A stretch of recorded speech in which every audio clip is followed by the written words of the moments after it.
Hello and welcome everyone. I'm Scott Krueger and we're here with another episode for our Patho for Nurses. Today we're going to be going over our fluid and electrolytes. So this will be a great review for you. Maybe some of the content will be new. Hopefully you'll learn something. Make sure if this video was helpful, you subscribe to my channel, give it a like. Always appreciate comments that are given. So when we're talking about fluid and electrolytes, it's really important to know that we have three different compartments that we really want to consider whenever we're talking about fluid and electrolytes. So our first compartment that we want to elaborate on has to do with intravascularly. Intravascularly relates to inside the blood vessels. And we know that inside the blood vessels, there's more than just blood. We have white blood cells, platelets, we have electrolytes, nutrients, glucose. We have a ton of things that are being transported through our blood, as well as oxygen, carbon dioxide. So thinking about that compartment inside the blood vessel intravascularly. Now for our oxygen and carbon dioxide to move in and out of the blood vessels, we have to cross a space. And not only oxygen and carbon dioxide, but we need nutrients and other things, electrolytes, moving in between these three compartments. So we have to be able to leave the vascular space. We go through the interstitial space. That's our second fluid compartment. We move through that interstitial space and then we want to get inside the cell. So the term that we're going to use for that centers around intracellular. So not only do we want to get through the interstitial space to go inside the cell, we want to be able to come outside of the cell and get back into our intravascular space. So our three compartments, intravascular, interstitial, and then intracellular. And then, because we're nice, we're going to throw some other terms at you. We might use the term extravascular, and extravascular just refers to the compartments outside the blood vessel. So that includes interstitial and intracellular. Then we got one last term here you might hear, extracellular. When we talk about the extracellular compartments, that's once again the interstitial space and then inside the blood vessels, intravascularly. We do have a couple other notable spaces here. We got cerebrospinal fluid. Normally that is supposed to be completely free of any bacteria or virus. So that space has to stay sterile. And if you do get a virus or bacteria inside your cerebrospinal fluid, that can definitely lead to some complications and specific diseases like meningitis. A couple other spaces here are transcellular fluids. Those are present in various secretions, such as those in the pericardial heart cavity, the pleural space between the lungs and the outer covering, the pleura, and then, of course, inside those synovial cavities inside of our joints. We have fluid in there that helps lubricate all of our joints so that they can move freely. Now, looking at the different ways that we can move fluid and solutes through those three compartments that we talked about, intravascular, interstitial, intracellular, we have what's known as filtration. And filtration is that movement of water and solutes from a very high pressure area to a low pressure area. Osmosis is the movement of water from a low solute concentration to a high concentration. And it's important to understand what a solute actually is. A solute relates to something that has form, something that has shape. Basically, everything that has substance in your body outside of water is considered a solute. So we got electrolytes, certain hormones, and substances like protein. Things like that are solute. Things that have shape, things that have substance to them. When you combine a solute with a fluid, you mix it together, you get a solution. Diffusion is the movement of solutes from high concentration to low concentration. And then finally, our last movement of water and solutes through the compartments centers around active transport. And active transport is going to require energy. It's going to require ATP to be able to move through the 3 different compartments. A couple of notable terms that we definitely want you familiar with. Looking at hydrostatic pressure, that is the pushing force. Hydrostatic, the pushing force on water due to the presence of more fluid in one region than another. Our other important pressure is osmotic pressure. Some people may refer to it as oncotic pressure. That is the pulling force on water due to the presence of solutes in the solution.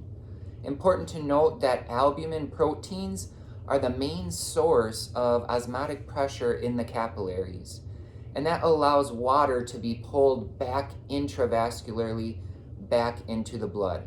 So once again, hydrostatic pressure may be viewed as the push force. Osmotic pressure is known as the pull force or the attraction in such fluid movements. A couple important considerations in fluid electrolyte balance and edema. Knowing that the thirst mechanism is centered in the hypothalamus inside your brain. We have osmoreceptor cells which sense the internal body environment, looking at fluid and volume concentration, and then promotes the intake of fluid when needed. So basically our thirst mechanism being able to sense when we're thirsty, when we need to replenish our fluids. And in some certain diseases, certain brain traumas, increased cerebral pressure, it's gonna inhibit the hypothalamus's ability to sense when we're thirsty.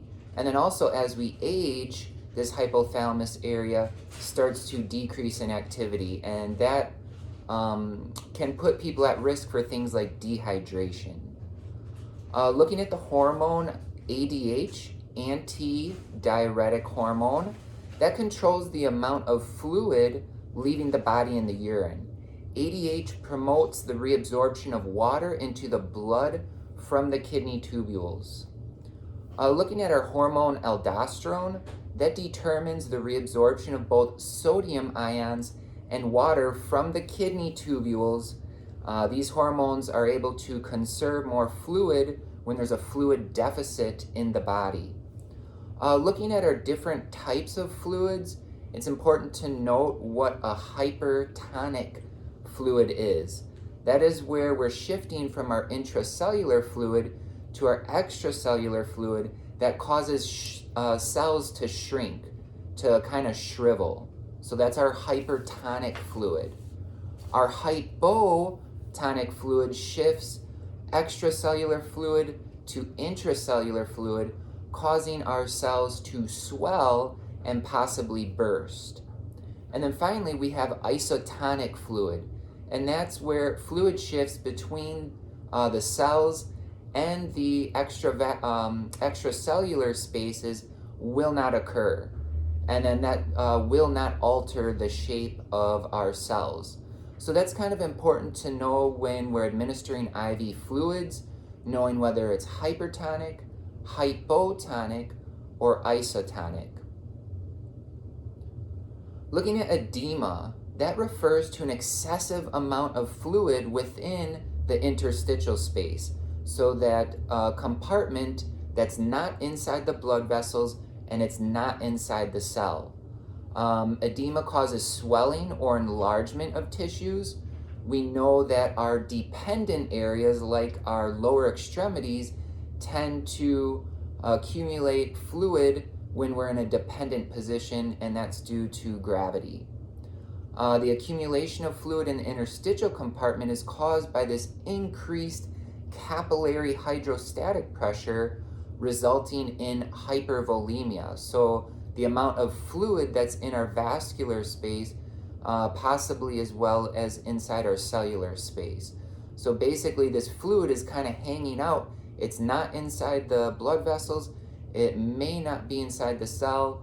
That can cause low fluid volume because when it's hanging out in that interstitial space, it's really not doing much. It's just causing swelling, possibly triggering pain, loss of function.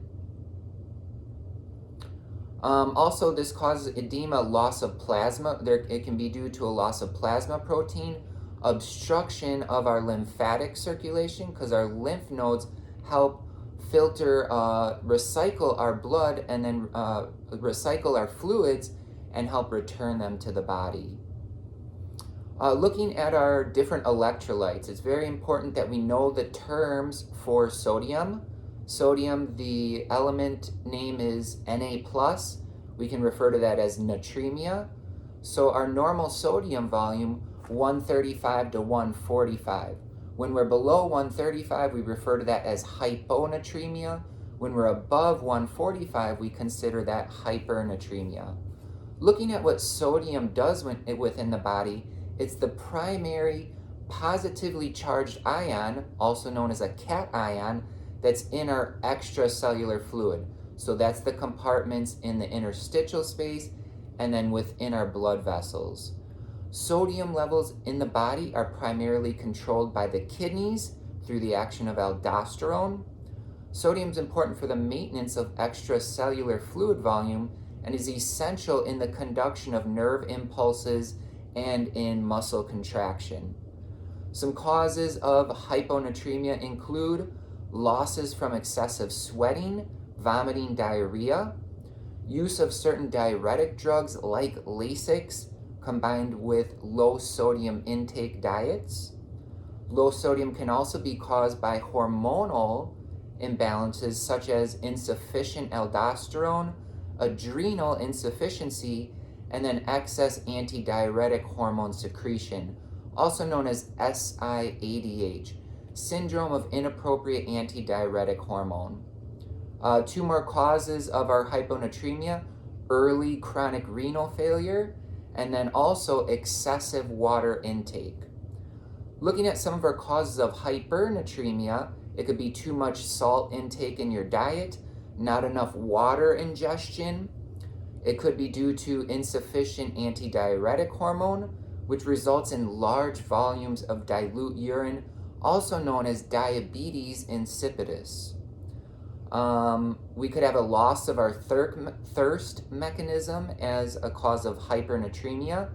Watery diarrhea can cause too high sodium levels, as well as prolonged periods of rapid respiration. So when we are breathing very fast, we're losing water through insensible loss. Whenever you're outside in the cold and you exhale, you notice there's this cloud. That's actually water vapor that you're exhaling. So if you're breathing very quickly, you can quickly become dehydrated, which can cause high sodium levels. Looking at the symptoms of low sodium, we see symptoms are anorexia, nausea, cramping, fatigue, lethargy, muscle weakness, as well as headache, confusion. Our big one here, seizures. Seizures can be a big problem associated with low sodium levels. And then blood pressure can go down. Blood pressure can be decreased with low sodium levels.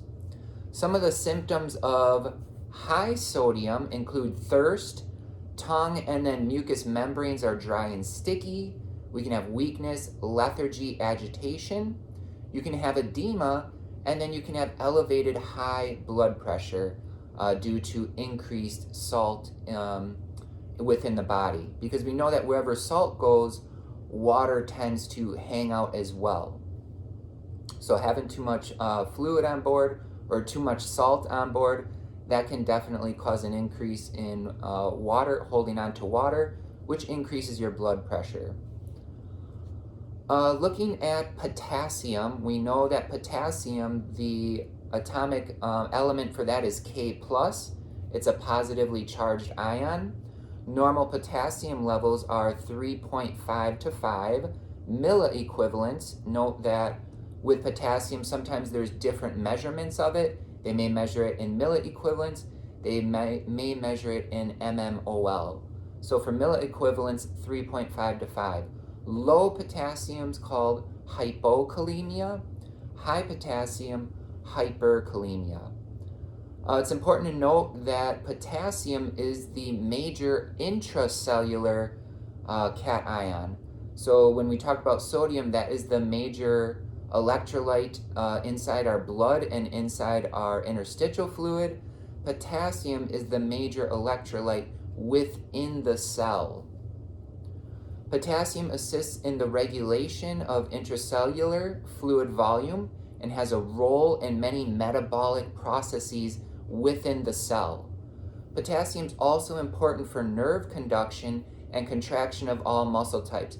Very similar to sodium. You think of the sodium-potassium pump, that's where potassium and sodium are shifting in and out of cells and then these compartments to allow for nerve transmission and then muscle contraction.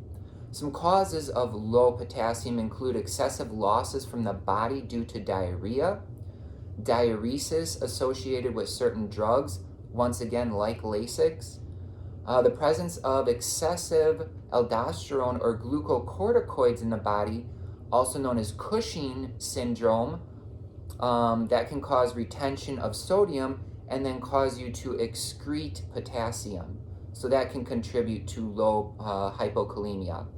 Of course, decreased dietary intake. It's important to note foods that are high in potassium, because if someone has low potassium levels, you want to encourage intake of potassium-rich food items.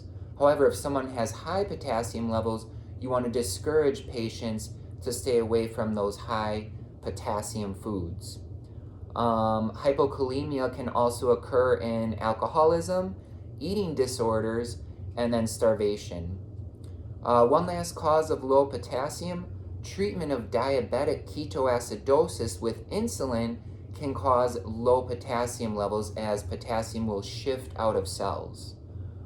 Causes of increased potassium hyperkalemia include renal failure, a deficit of aldosterone, and then use of potassium-sparing type diuretic drugs. So we have diuretic drugs that cause you to lose potassium, but then we also have diuretic drugs that cause you to hold on to potassium.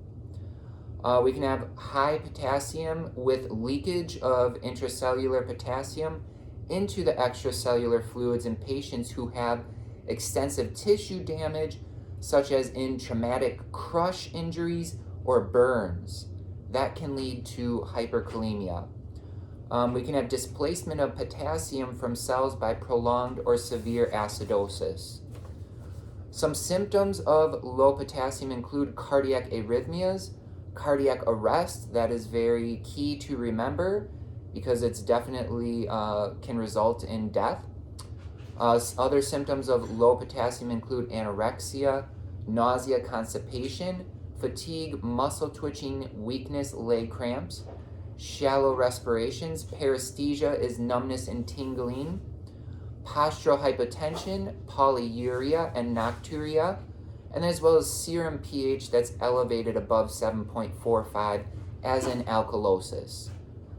Causes of increased potassium symptoms of increased potassium very similar to our low potassium in that you can have cardiac arrhythmias, EKG changes, which can possibly lead to cardiac arrest. Other symptoms of high potassium include nausea, diarrhea, muscle weakness, paralysis beginning in the legs, paresthesias, once again, of the fingers, toes, face, tongue, oliguria, which is low urine output, and then one last symptom of hyperkalemia can be our pH decreases. It's below 7.35, so that is acidotic. Looking at calcium, we see that the atomic element for that is Ca+, a positively charged ion. Normal values 8.2 to 10.2. When our calcium is low, it's hypocalcemia. When calcium's high, it's known as hypercalcemia. Calcium provides that structural integrity strength that is essential for our bones and teeth. Calcium ions maintain the stability of nerve membranes.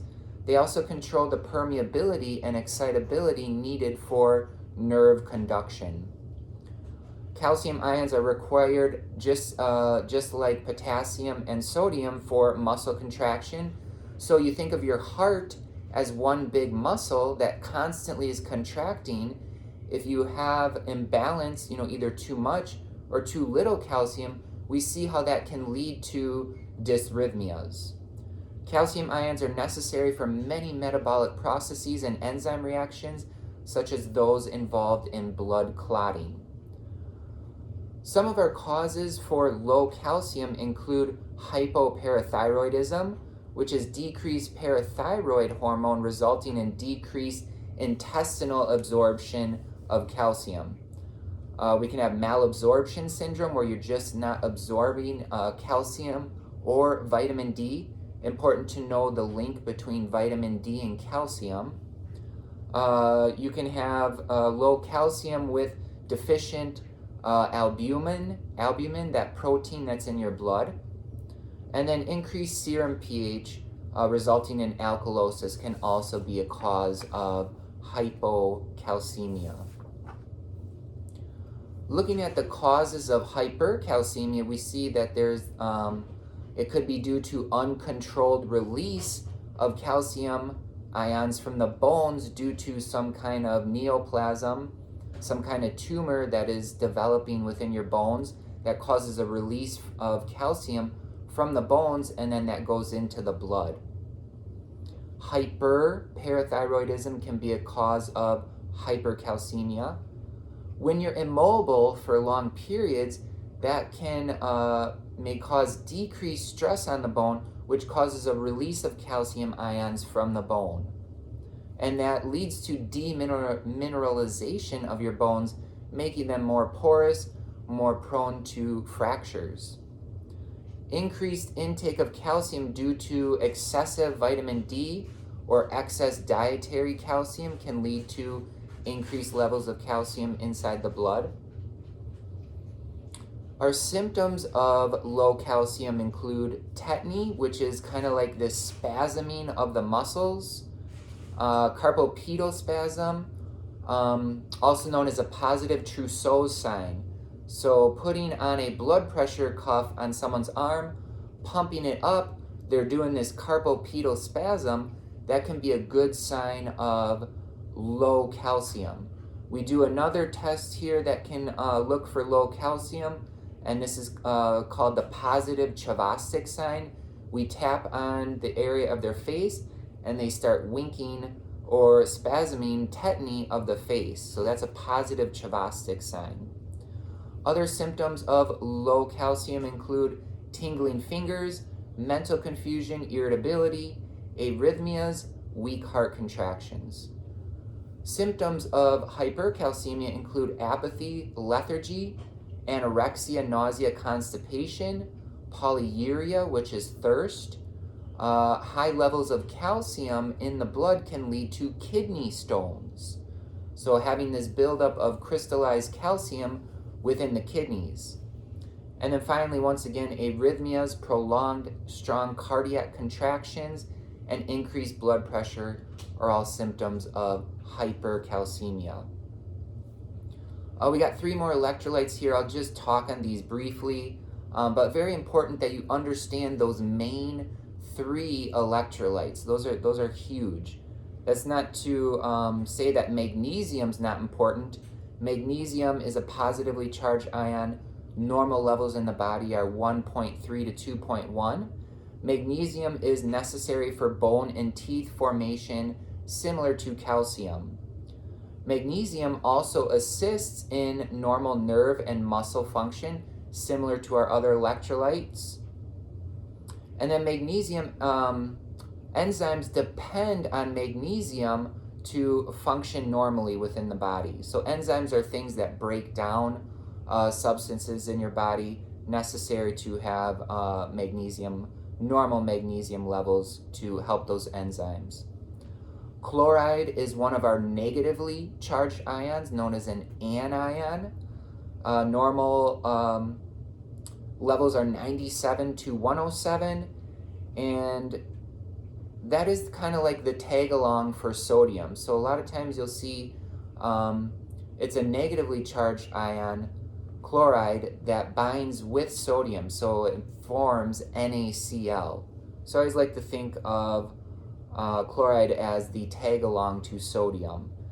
It helps maintain proper blood volume, blood pressure, and then pH of our body fluids. Our final electrolyte is phosphorus. Normal levels of that is 2.5 to 4.5. Much of our phosphorus is stored in our bones and teeth, similar to calcium. And then phosphorus helps filter out waste in the kidneys. Important to note that phosphorus has kind of an inverse relationship with calcium. When calcium's high, phosphorus tends to be low. And then inversely, when phosphorus is high, that can lead to low calcium levels. So it has that kind of inverse relationship. All right, thank you so much for joining me in today's video. Hopefully you learned something about fluid and electrolytes, and good luck in your